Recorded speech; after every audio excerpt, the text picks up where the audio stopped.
Salve, salve, minha gente! 11 de abril de 2026, sábado da oitava da Páscoa da ressurreição de nosso Senhor Jesus Cristo. Muito bom dia! Vos saúdo com a paz de Jesus, sintam-se todos bem acolhidos. Sabadão! Olha só, fim de semana chegou, você já fez a sua programação para esse fim de semana? Não esqueçam de colocar a participação na Santa Missa, né, dominical. Deve ser nossa primeiro item da nossa programação de fim de semana. Não esqueçam. Muito bem, vamos iniciar esse nosso programa nesta manhã desse sábado, em nome do Pai, do Filho e do Espírito Santo. Amém. Leitura do livro dos Atos dos Apóstolos, capítulo 4, versículos do 13 ao 21. Naqueles dias, os chefes dos sacerdotes, os anciãos e os escribas ficaram admirados ao ver a segurança com que Pedro e João falavam, pois eram pessoas simples e sem instrução. Reconheciam que eles tinham estado com Jesus, no entanto, viam de pé, junto a eles, o homem que tinha sido curado, e não podiam dizer nada em contrário. Mandaram que saíssem para fora do sinédrio e começaram a discutir entre si. O que vamos fazer com esses homens? Eles realizaram um milagre claríssimo, e o fato tornou-se de tal modo conhecido por todos os habitantes de Jerusalém que não podemos negá-lo. Contudo, a fim de que a coisa não se espalhe ainda mais entre o povo, vamos ameaçá-los para que não falem mais a ninguém a respeito do nome de Jesus. Chamaram de novo Pedro e João e ordenaram-lhes que de modo algum falassem ou ensinassem em nome de Jesus. Pedro e João responderam: julgai vós mesmos, se é justo diante de Deus que obedeçamos a vós e não a Deus. Quanto a nós, não nos podemos calar sobre o que vimos e ouvimos. Então, insistindo em suas ameaças, deixaram Pedro e João em liberdade, já que não tinham meio de castigá-los por causa do povo, pois todos glorificavam a Deus pelo que havia acontecido. Palavra do Senhor. Graças a Deus. Muito bem, meus queridos. Hoje ouvimos o capítulo 4, versículos do 13 ao 21. E essa perícope de hoje faz parte do relato da cura do coxo ainda, no templo, né? Que está no capítulo 3, bem no comecinho. Então, por causa da cura, muita gente começou a seguir Pedro e João, né?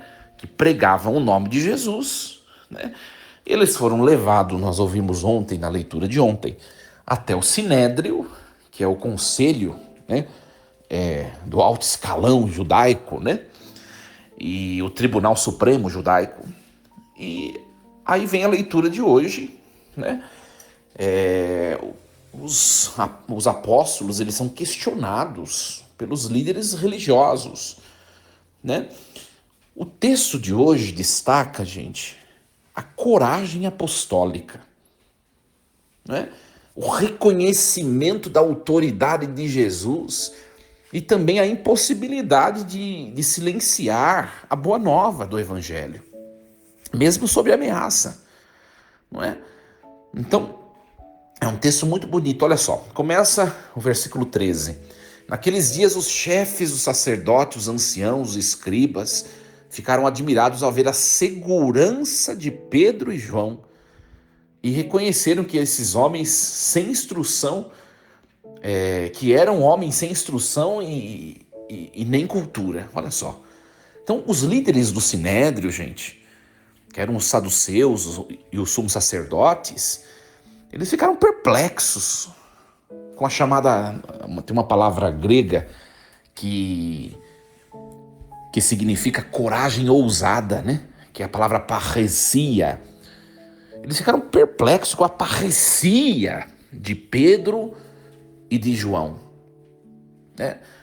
Eram pescadores, né, gente? Eram pescadores, provavelmente eram sócios de uma companhia de pesca bem rudimentar, não tinham estudos, mas pelas mãos de Pedro, Deus curou aquele coxo que estava junto deles lá, não é? Então, todo mundo viu a cura, né, gente? Todo mundo viu, né? Então, uma coisa para a gente colocar na vida da gente já aqui. Deus, gente, Ele usa pessoas comuns para fazer grandes obras, não é? Às vezes a gente pensa que Deus Ele escolhe pessoas capacitadas, letradas, e é só nós olharmos para nós mesmos, né? Para nós mesmos. É só nós olharmos de onde viemos, de onde Deus nos tirou, o que Deus fez conosco, como Deus nos transformou, aonde Deus nos levou. Gente, na vida cotidiana, nós não precisamos de títulos acadêmicos para testemunhar a fé. Basta a experiência pessoal profunda com o Senhor, com Cristo, não é? Então, é uma proposta para nós essa palavra de hoje. Essa palavra, nossa, o texto bíblico me deixa fascinado, né? Enfrentemos os desafios da nossa vida profissional, familiar, com ousadia, com parresia, não é? Olha, se a gente comparar o Pedro de agora, que está enfrentando o Sinédrio e não tem medo de nada, com o Pedro lá de quando Jesus foi crucificado há mais de 50 dias atrás, foi uma transformação imensa esse homem. E é o Espírito Santo. Então a parresia é a característica daquele que é detentor do Espírito Santo. Se você tem sido uma pessoa frágil, frouxa, fraca diante dos desafios da sua vida, é porque você precisa fazer experiência de Pentecostes na sua caminhada. Olha, nós vemos aí o que Pedro e João estão provocando daquele grupo das autoridades supremas religiosas dos judeus, né? Eles saíram do Sinédrio, ficaram discutindo o que a gente vai fazer com esses homens, porque todo mundo viu, todo mundo testemunhou o milagre. O que a gente vai fazer com esses homens? Eles continuam falando do nome de Jesus. O que a gente vai fazer? Então o Sinédrio, gente, reconhece o milagre público, incontestável de Jesus, que os apóstolos fizeram em nome de Jesus. Mas eles, ainda assim, mesmo reconhecendo que foi um milagre concreto, eles preferem o status religioso, o prestígio religioso, preferem manter-se naquela religião que não é de um todo abominável por Deus, mas ela foi chamada a progredir, a se transformar numa nova casa que é a igreja. Eles não estão aceitando o projeto de Deus. Olha só, muitos ambientes tentam silenciar a fé por medo de contágio, não é? Resistamos, gente, à pressão sutil que acontece em nossa volta, a tentação de nós omitirmos Cristo nas nossas conversas, não é? Sejamos testemunhas discretas, mas firmes da verdade, da boa nova, do Evangelho, promovendo valores evangélicos, né? Claro que sem confrontos desnecessários, mas sermos firmes na experiência que nós fizemos. Aqueles homens estão vendo o milagre, eles sabem que o milagre não aconteceu em nome próprio daqueles dois homens. Eles sabem que foi Deus quem fez. Mas eles preferem manter o povo na ignorância, né, para poder salvaguardar os seus interesses e prestígios religiosos. Então a gente precisa defender os valores, independentemente se aquilo, às vezes, vai custar para nós, vai ter uma paga, vai ter um custo, vai ter um preço para nós. Né? Palavra bastante provocadora para nós hoje, hein? Aí depois eles chamam os apóstolos e proíbem de falar o nome de Jesus. E Pedro fala, né? Será que é justo nós obedecermos a vocês e desobedecermos a Deus? De jeito algum, não é? Pedro é ousado, olha a parresia, né? Pedro invoca a obediência prioritária de Deus, né? A missão profética deve ser a prioridade, Nós precisamos obedecer a Deus, gente, acima de autoridades humanas, né? A questão, por exemplo, da ética, né? Por exemplo, se você está trabalhando num lugar, né, que pela sua função te obriga a ser antiético, não é? É melhor que você procure outro emprego. Algumas situações a gente precisa ser radical, gente. Não é? Isso não é moralismo. Por quê? Porque não vai dar certo. Não vai dar certo. Não é? Não vai dar certo. Então, obedecer a Deus acima de instituições. Não é porque está na rodinha de amigos lá, que todo mundo faz, que você precisa fazer. Você fala, olha, não tô afim. Não é muito, não é muito minha praia, não é muito meu jeito. Vocês fiquem à vontade, mas eu não tô nessa vibe. E pronto, e acabou. É a parresia, é a coragem. É a coragem. Não é? Então, é um texto muito bonito, muito bonito, muito bonito. E a leitura, o versículo que mais me marcou nesse texto, gente, é a resposta de Pedro, né? É a resposta de Pedro, né? Uma resposta muito sóbria, muito sóbria. Julgai vós mesmos se é justo diante de Deus que obedeçamos a vós e não a Deus. Né? Pedro, é como que ele devolve para os membros do Sinédrio a responsabilidade da resposta que deles deve vir. Será que... É uma pergunta para nós hoje, na nossa caminhada, né? Nas nossas escolhas, na instituição onde nas instituições que nós participamos, será que muitas vezes nós não vendemos os valores por causa de prestígio, por causa de agradar pessoas? É para nossa reflexão. E eu digo a vocês, gente, é uma grande tentação. Uma grande tentação. Uma grande tentação. Sabe, partilhando um pouquinho, a gente sempre partilha da experiência da gente, né? Porque não dá para partilhar da experiência de outros, né? Mas eu tenho procurado ser uma pessoa totalmente objetiva, né? Com muita franqueza. E nem sempre agrada. Nem sempre agrada. Vou dar um exemplo para vocês, nem sei se eu devia falar, agora vai. Nós tivemos, por exemplo, uma reunião, né? Eu faço parte do conselho de vigários forâneos da diocese, e o bispo jogou um assunto lá e todo mundo se calou.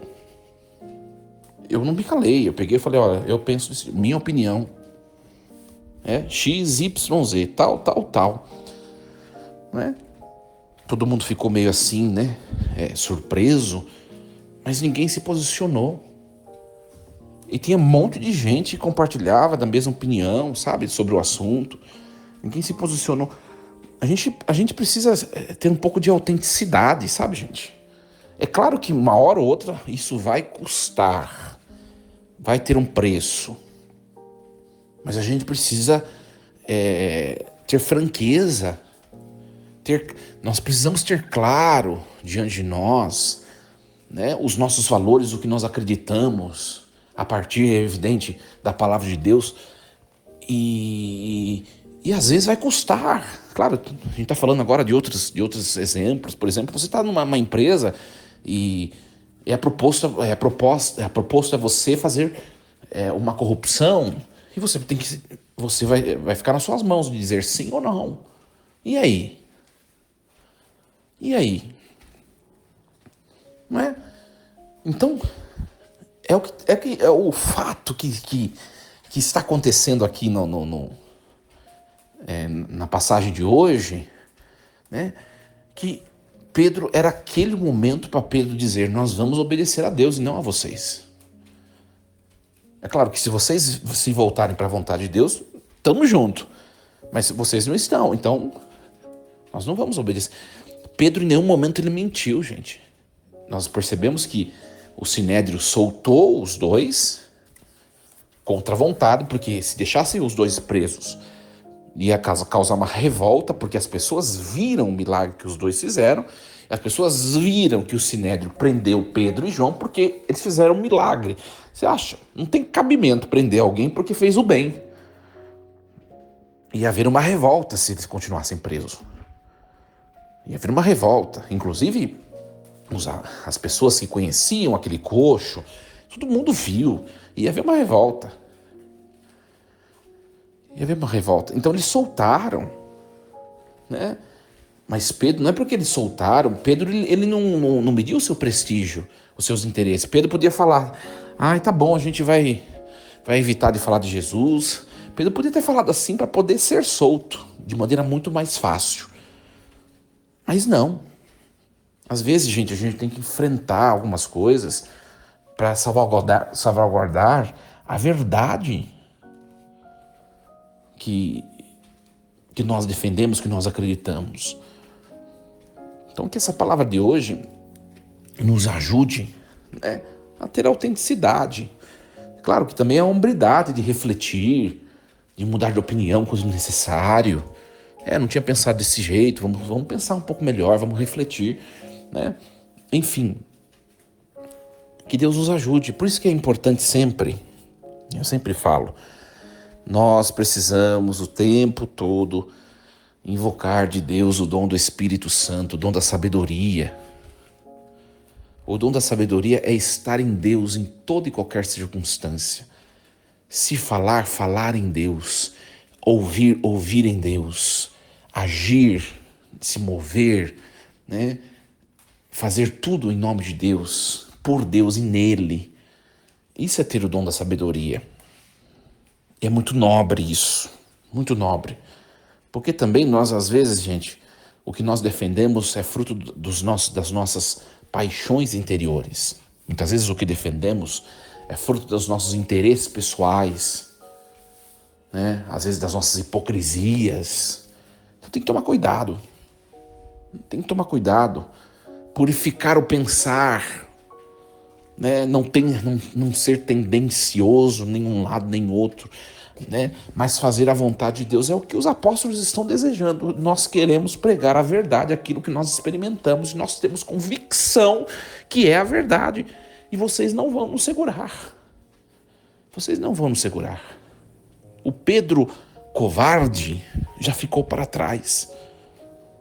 Claro que mais uma vez, vai ter uma paga, depois eles vão ser martirizados, né? Pedro vai morrer, vai ser condenado em Roma, né?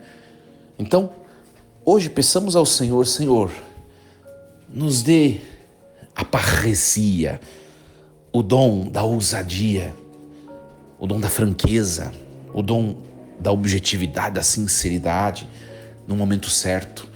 Nos dê o dom da sabedoria, Senhor. Que esse seja o nosso desejo a partir dessa palavra tão bonita nessa manhã desse sábado. Muito bem, meus queridos. Força e coragem. Deus abençoe a todos. Em nome do Pai, do Filho e do Espírito Santo. Amém. Eu desejo a vocês um excelente fim de semana, com muita alegria, muita paz. É o segundo domingo da Páscoa amanhã, minha gente. Não deixe de ir à missa, é muito importante, né? É essencial para quem é católico, né? E nós nos encontraremos novamente na próxima segunda-feira, se Deus assim nos permitir, e estaremos juntos neste programa, nessas mesmas mídias sociais. Aguardo vocês. Bom fim de semana, sábado! Lembremos-nos sempre, Deus está no comando.